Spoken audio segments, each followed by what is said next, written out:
Alright, so we have camera 1, we have camera 2, we got camera 3, camera 4. This is going to be hell to edit. Oh well.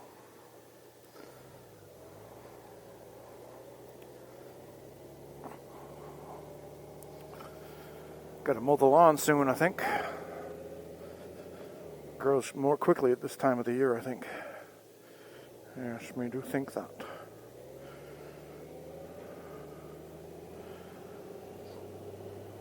So this is the day after Hurricane Isaias came through.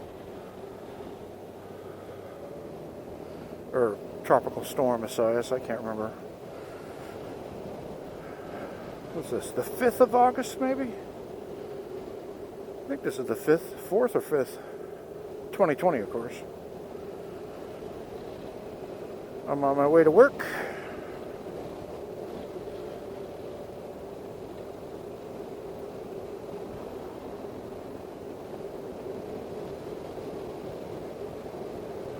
Of course, it's still COVID-19 time, so ain't nobody gonna be there but me. Oh well. I think I'll take the scenic route.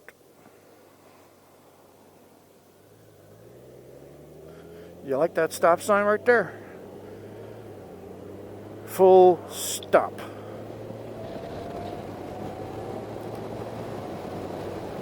Did my best to prepare for my riding today and my working. So I got on a pair of shorts underneath my riding pants. I can take off my riding pants. I got on these crazy boots. I don't know if you can see them in the camera view there, but I got on my Elsinore 1000 RR something boots.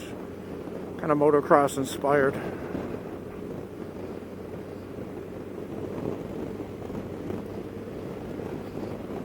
Alright, so somebody asked me to talk about how I ended up in North Carolina. Because, as you may know, I am from Boston. And here I am. So, in case you don't know, let's talk about that. So I grew up in a very poor working class town called Lynn, Massachusetts. Population approximately 80,000. It's very well known for high crime, prostitution, drugs, gangs. Hells Angels had a huge presence there back in the old days. I don't know if they still do. I don't live there anymore. But they had a street they lived on, and you couldn't even go down the street. If you were delivering newspapers, you had to avoid that street at all costs, unless you had their permission, which I did get. And I walked down that street one day, delivering my little newspapers, and I heard dogs growling. And I always confront dogs when they're growling when I'm on a paper route. When I was, you never run from a dog. So I turn around to confront it, like, "Arr!" You know, I'm like, okay, I see everyone to get this dog. I turn around, "Arr!" And I see a 15-foot tall fence and like 20 pit bull terriers behind the fence, and they're all looking at me like, come here, come here, come on, climb over the fence. Let's just say I tippy-toed out of there. Anyway, I grew up in Lynn, and I had to work for everything I had, you know. I started working when I was 12, delivering newspapers mostly. I also babysat. My mom was, you know, single working mom, so I watched my brothers. I basically raised my little brothers. Got them dressed in the morning, put on their diapers, took them to the preschool. I went to school, picked them up afterwards. That whole thing. All right, I'm going to do a little bit of sportiness on here, but not too bad because it's wet. Post-storm, probably going to be some wet leaves in the road. The tires are not quite warmed up yet. I think I just talked myself out of being sporty. Yes. When you're going at speeds like this, you want to lean your body more than the bike.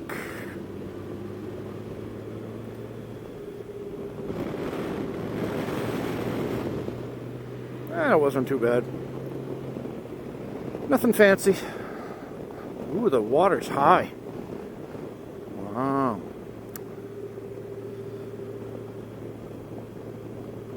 And where I grew up, you had to fight all the time. You know, that was the big thing. Everybody was always fighting with each other. So you had to either avoid fights or, you know, get into fights. And so I got into my fair share. All I did to avoid them didn't get me out of all of them.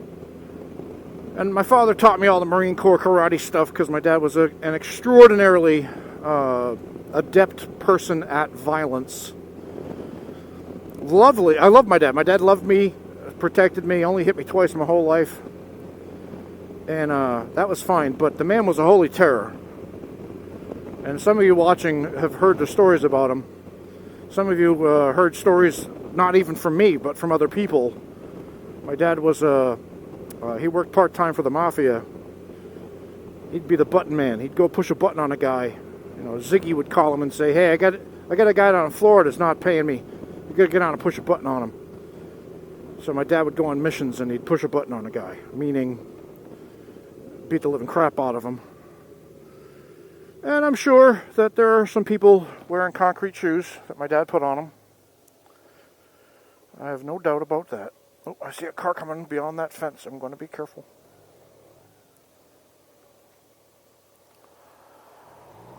There we are.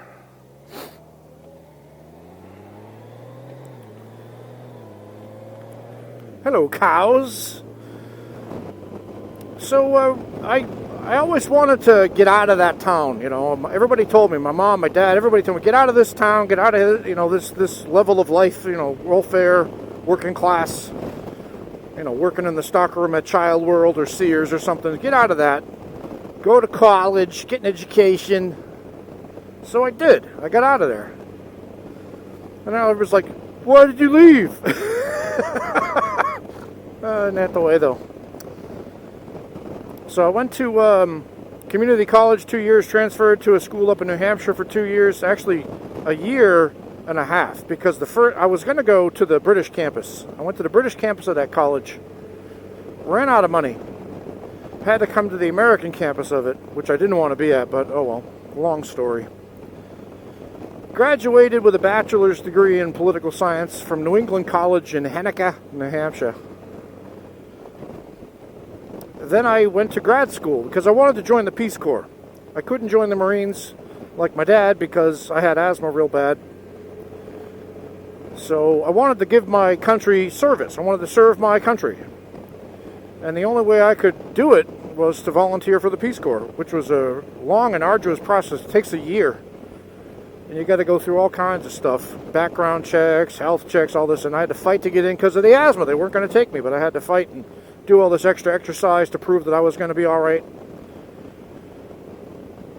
I was going to go after college, but the guy says, oh, you know, with a bachelor's degree in political science, there's not a whole lot you could do. We want English teachers for people like you. I'm like, all right, well, I'll see you in 2 years. Got a master's degree in teaching English as a second language. I get back there and told him, you know, what I had, and the new guy now, he's like, oh, wow, you can write your own ticket. You can go anywhere you want, because you don't even have to have a master's degree in ESL. You could have like a bachelor's degree in political science. Huh? Where's that other guy? Where is that other guy? It worked out, though. So I ended up going to Fiji for 2 years. In 1995, I left for Fiji. Now, previous to the Fiji thing, I had traveled a bunch already. I went to Paris in 1988 when I was 17 years old, all by myself. Brought my bicycle with me in a big bicycle carry bag, a Raleigh Super Record bike. Rode that around Paris at 17. Went back again at 19 on my own and studied in the summer there, learning French. Fell in love. Went to the British campus of that American school for a semester. Wanted to go for the whole 2 years. Been to Canada, which I don't know if that counts, a couple of times. Quebec, I love Quebec. So, oh, look I pronounced it Quebec, right? Like the French, I should say Quebec. Esaias and Quebec. There you go. Consistently asshole American. So I ended up in Fiji, had a great time. I was going to turn that into kind of like a diplomatic corps kind of job, working at an embassy or something. But I saw the people who were doing that, and they would sell their own grandmother. Those kind of people, tooting their own horn, didn't care about the reasons that we were there. Really, they just cared about their own careers, and I wasn't into that. So I realized that the politics side of things was definitely not for me, ironically with the bachelor's in political science. Come back to Boston, teaching ESL at a bunch of different schools, Salem State College, Bay State Community College, North Shore Community College, Simmons College. I taught ESL all around the Boston area. And my girlfriend that I was living with, she says, we can't live here anymore, it's too cold. And you want to go to grad school anyway for a PhD, so I ended up getting accepted to the University of Hawaii linguistics program.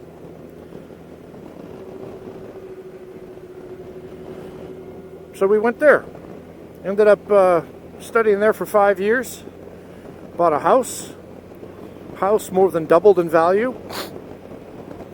My marriage, I got married at the time to that same person, and our marriage was on the rocks at this point.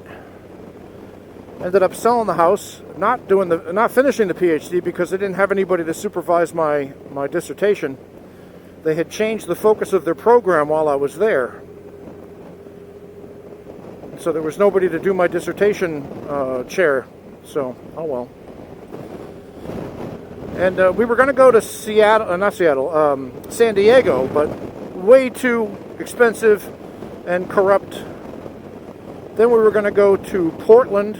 I went there and it was too rainy and drizzly and cold and gray and depressing, and a lot of Californians moving up there, making it more expensive. No, didn't go there. Raleigh was our other choice because it had the criteria that we needed. Close to the ocean, sort of. Not too cold. Good housing market, good job market. So I came to see Raleigh, and the moment I got here, I knew this was the place. I looked at 30 houses in 3 days, ended up buying the beautiful house that I live in, and ended up working just 6 miles away, just by luck, total luck. I'm 30 minutes outside of Raleigh, which is what I had planned. And like I said, the moment I arrived here, I knew I was home. I just knew. I have loved every second of my life here. And I lived in Hawaii, for God's sake. You'd think, oh, Hawaii, wow, what a lucky guy. What a great place to live. Didn't agree with me at all. The sameness of the weather starts to drive you nuts. I'm used to seasons, right? And the weather there was perfect every damn day. And that sounds in the beginning, but after 5 years, like, oh, God, it was overcrowded. The traffic was terrible. Hour and 40-minute commute to go 18 miles.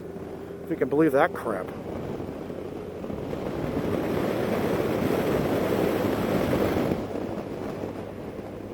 And that was each way. And the locals there, they don't want to know you. They don't like you. You're a haole. That's the term they use for white people. And they mean it as a racial epithet. They also can mean it just as a description, like, see that guy over there? Which one? Oh, the haole guy. Oh, yeah, I see that guy. That's not racist. But if they look at you and go back to the mainland, you fucking haole, that's racist. So, yeah, it didn't agree with me or my wife, especially my wife.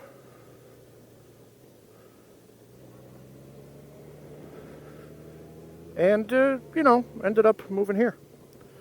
She didn't like it. Too cold. We got snow. She didn't like that. I love it. The seasons are mild, except for the summer. We ended up divorcing in 2012.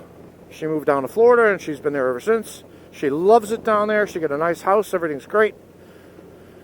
We're friendly again. We talk. And, everything's fine. Forgiven, and there's a lot to forgive, trust me. Some people are amazed that we managed to work it out in a way to be friends or friendly. I'm just not a grudgy kind of guy.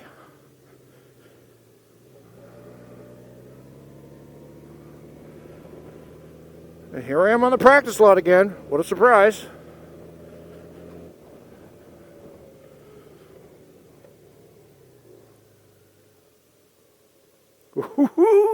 I put my foot, but I didn't put it down. I scared myself. That was a really bad turn, Mike. I'll have to edit that part out. Oh, God, it's too early in the morning for me to be doing this, apparently. Come on now, come on now. You got this, you got this. That was bad. That was really bad.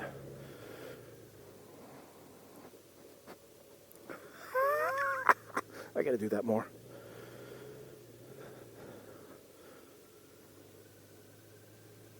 Trust the bike, Mike. There you go.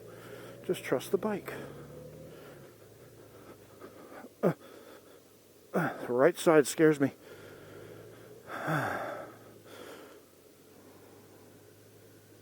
Yeah, that was bad.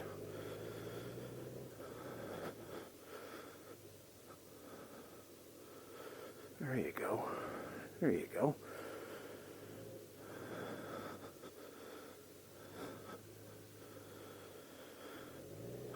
God, that sucked. Well, at least I tried. There are people out there who say you should never scrape. Well, why? Why not? Well, you damage your bike. I have titanium pucks on there. And they're still going strong after over almost a year. They're still thick as anything. And they make nice sparkies. Sure, the engine guards, I probably don't want to be scraping them, which I have done. And you don't do that kind of scraping in fast turns. You can do it in the slow stuff. That's not too bad. Oops, I gotta go to the office. Alright. Anyway, that's how I ended up in North Carolina. And I absolutely love it. If anything, I'll move farther west to maybe Asheville area. Maybe somewhere in the Blue Ridge Mountains. Love the mountains. Or, hell, maybe move all the way out to Wyoming. Montana, Wyoming, Idaho. Beautiful. God, the most beautiful place I've ever seen. Second most beautiful place I ever saw was Maui. Definitely Maui.